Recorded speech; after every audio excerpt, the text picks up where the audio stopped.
a second, because that was awesome. I learned so much about Taekwondo and mental health, and that was fantastic. So, excellent job, excellent. So I came here today. I want to thank you guys for putting this together. I think this is a fantastic event. I really want to thank you for inviting me to be able to share here. It means lots. When I was practicing with you guys a couple of days ago, you asked me, "Are you nervous?" No, I do this for a living, right? I talk to people all the time. However, this morning I was voluntold to sing at my church solo in front of the entire congregation. And despite the fact that I was a theater major, I was nervous this morning. So even in the limitlessness of the world, I have some limits of my own. I was nervous. But that takes me to limitlessness, limitless. And so I thought about that when I was invited to speak. I thought first I want to talk about the limitlessness that you have and the change that you can make in this world. But I have lots of opportunities to talk to young people about that, so I thought it might be a little bit more useful to talk about something that is my area of expertise. Don't worry, I'm going to come back around and talk about how you fit in there with your limitlessness at the end of my talk here. But so I am an academic political scientist, and specifically somebody who studies international relations.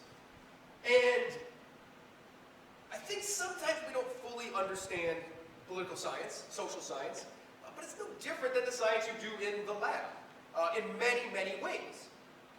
Right? That we have these broad theories about science, right? We have theories of physics. And then we sit in labs and do very, very narrow experiments to show that those theories are, that we can prove those theories, right? Or at least do our best to. We do the same thing in political science. That any individual political scientist like myself, we work on a very, very narrow topic. But we have to think about the world in the big picture. And so just like, right, we have these big picture questions that we ask. Right? So Newton sees an apple, says, "Why did that fall off the tree?" Right? I know it's powerful, but he sees that apple and says, "Why does it fall off the tree?" Well, all of us have to figure out how that works at the atomic level now. And so when we look at the world of international relations, we ask those big questions. Why do countries fight wars with each other? Oh, he's going to talk about war. That's not going to be fun. Why do countries cooperate? And so, why is Russia invading Ukraine right now? But France and Germany aren't fighting with each other, neither are the U.S. and Canada, or the U.S. and the United Kingdom. Why? Why are those things the case? And so this all boils down to, when we study international relations, the key component of international relations is something that we call anarchy, right? You guys have all heard this term, right? You all use it. If I said, right, if somebody came in right now from the door here and said, "Oh my gosh, it's anarchy in the cafeteria," what would we think? Somebody's throwing food, somebody's throwing fists. Oh, is Will Smith hitting Chris Rock again? What is going on? Right? And that's fine, right? We have these colloquial ways that we use words. But in international relations, anarchy has a specific meaning. Anarchy in international relations simply means that there's no supreme authority in a system, no supreme governmental authority. Now, I want you to make sure you don't start using that term if somebody runs in here and says it's anarchy in the cafeteria. I don't want you, does that mean that there's no supreme authority in the cafeteria? Please don't do that. Nobody is going to want you to do that. Use your colloquial way of speaking with anarchy. But anarchy then leaves us with the question, if there's no authority, that's the ultimate in limitlessness. Nobody to stop you. Yet we know that there are limits in the world. This is how we ask these big questions. Why do we fight? Why do we cooperate? And so in international relations, there's sort of three broad, what we call theories of international relations, that kind of explain what the world looks like in anarchy. We call those realism, liberalism, and constructivism. And so I want to talk about each of the three of those to give you a better idea of how international relations scholars think about the world and where you fit into this world. So the first of these is realism. This theory goes all the way back to the ancient Greeks, to Thucydides, in the modern world. So Kenneth Waltz is a scholar who's the founder of Realism in international politics. And what realists say about the world is anarchy's a scary place. Because at any time you could be annihilated. And so if any time you could be annihilated, how do you behave in such a world if you're a country? Right? You have to be as powerful as possible. Power matters. Now, how do we measure that power? It might be money. It might be tanks and bombs. But this really helps us explain if a country feels insecure. We're seeing this right now in the news, right? If a country like Russia feels insecure, what does it want to do? It wants to go out and expand its power and show off its power. And this is actually a fairly, I think, bleak way of thinking about the world, but a very useful way of thinking about the world. Particularly when we look at history, we think, how do we explain World War I, World War II, the Cold War? How do we explain these things? Power politics. More bombs, more guns. But it turns out that we also look at the world and we say, you know what happens a lot more than war? Not war. Right? And we want to also ask that question, why then might states cooperate with one another? And so this is where the liberalist theories of the world come into play. Right? And this is, there's a scholar, Robert Cohen is the father of what we call neoliberalism, or you might say called institutionalism. Incidentally, one of the other chief scholars of liberalism was one of my PhD advisors, Lisa Martin, first woman to ever get tenure in political science at Harvard, so that's limitless right there. Very impressive. And they look at the world and say, well, why instead of we say, why do states fight with each other? Why do we say, why do they cooperate with each other? Because we observe cooperation as well. And so it turns out, these scholars think states really do want to cooperate with one another. They just have trouble with it because of anarchy itself, right? If you do something wrong, there's no country jail. Belgium doesn't get to go to country jail if it misbehaves. And so what these scholars observe is that states got together and said, what we could do is just we need to set up what we're going to call institutions. And these institutions are things that you guys have heard of, right? The United Nations, the European Union, the World Trade Organization, the International Criminal Court. These exist to try to make anarchy seem less scary. They exist to provide a forum for states to talk to one another. They exist to provide information. I'm not hiding and lying about the nuclear weapons I have. Everybody knows. They exist to offer communication. They exist to offer a place for reciprocity. Reciprocity means we're going to have a forum where we're going to work together.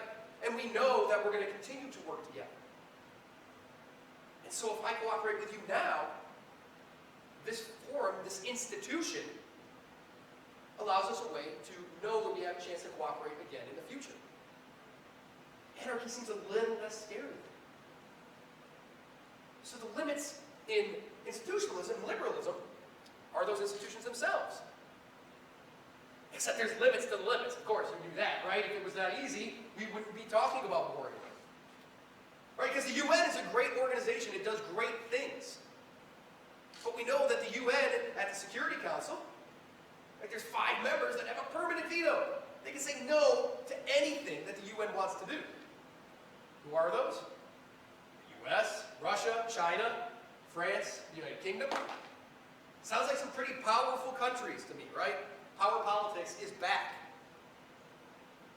That's why the UN's having so much trouble dealing with what's happening in Eastern Europe right now. What about the ICC, the International Criminal Court? This is an organization that said, you know what, there does need to be consequences. Consequences do need to exist for leaders who commit war crimes, who commit genocide, who commit crimes against humanity. And it exists, and it does that. Except it can only do that, guess what, if your country signs up to be part of the International Criminal Court. Well, that kind of becomes problematic when you find out that, oh, guess who's not part of the International Criminal Court? The United States, Russia, China, India, Saudi Arabia. That's a big chunk of the world right there. So there's limits on that limitlessness, but those limits are very, very limited in themselves. But this helps us understand, why did France and Germany not fight each other over the past 70 years? It's not necessarily because of power, right? It's because of institutions. That they said, we're going to bind each other together economically in the European Union. We're going to bind each other together politically. And then that makes it a lot more damaging for us to fight each other. The more connected we are, the less we want to destroy ourselves. And this kind of feeds into that third theory that I talked about. It's called Constructivism. The father of Constructivism is a scholar named Alexander Went, and his famous idea about Constructivism says anarchy is a thing, but anarchy is what states make of it. It's socially constructed. Yes, there's no overarching political power, but that doesn't need to be scary if we don't want it to be scary. Why is Canada not afraid of the U.S. invading? If we wanted to, that would be very bad for Canada. But they're not putting troops at the border and worried about us. Why? Because in a socially constructed environment, they don't see us as a threat. We're not threatening them. We're their friends, even in anarchy. What about the U.S. and the U.K.? This shows us that we can actually develop those social relationships. We wouldn't be here as a country today if we didn't fight against the UK, and for a long time we competed against them. But today, it's almost unthinkable that the US and the United Kingdom would be fighting against one another. It's socially constructed. And so we can make friends. It's weird to think of countries making friends, but we can make friends. All right, so realism, liberalism, Constructivism. What does it all mean? Which one is the world today? Which one's right? That's a trick question. They're all right and they're all wrong in their own ways, right? And that's what's, I think, very interesting about thinking about theory in social science. In that sometimes we do live in a realist world, but sometimes it's also institutionalist or constructivist. And this is where it gets interesting, right? Each of them have their different limits on anarchy, their different limits on the limitlessness of the world. One is power and might, one is rules and institutions, and one is social interaction. And so the way we think about this is we think about policymakers. Policymakers do think about these things, although they don't do it the way that I just told you, right? That's the way scholars think about it, very boring scholars. Joe Biden is not sitting down with his aides saying, oh, a realist world, or, that's not what's happening. But we are saying, what do we think about Russia's actions right now? Are they concerned more with power? Or do we think that some of the rules that we've created might help? Can we have a social interaction? Right? And so this is, I think, the cool part of international relations theory, is everything I told you about the way we think about it as scholars, I try to explain the world when I am being an academic social scientist. But there's also a normative way to think about this. Because we are in control of the world in which we live, the social world in which we live. So it's not just which one is it, but which one would we like to aspire it to be. I'll tell you, I don't want to live in a realist world. I don't want to be shuddering in fear all the time. I like those institutions and rules. I like some sort of social order. I like to travel around the world and think that people are my friends and not my enemies. Right? But that's a normative way of thinking. So this is what brings it back to you. I think that's what's so exciting. It's my favorite part of teaching. It's my favorite part of talking. It's I get to talk to young people. And I look around this room and I don't see a lot of people who are going to be social scientists. And actually that's okay. And if you want to be, please do. I think it's amazing. Right? But I know a lot of you aren't. But guess what you can't escape? Being part of the social world. being part of international politics. You're there. And even if you're working in science and industry and medicine, right? We have to solve pandemics. We have to work together to do that. We have to solve climate change.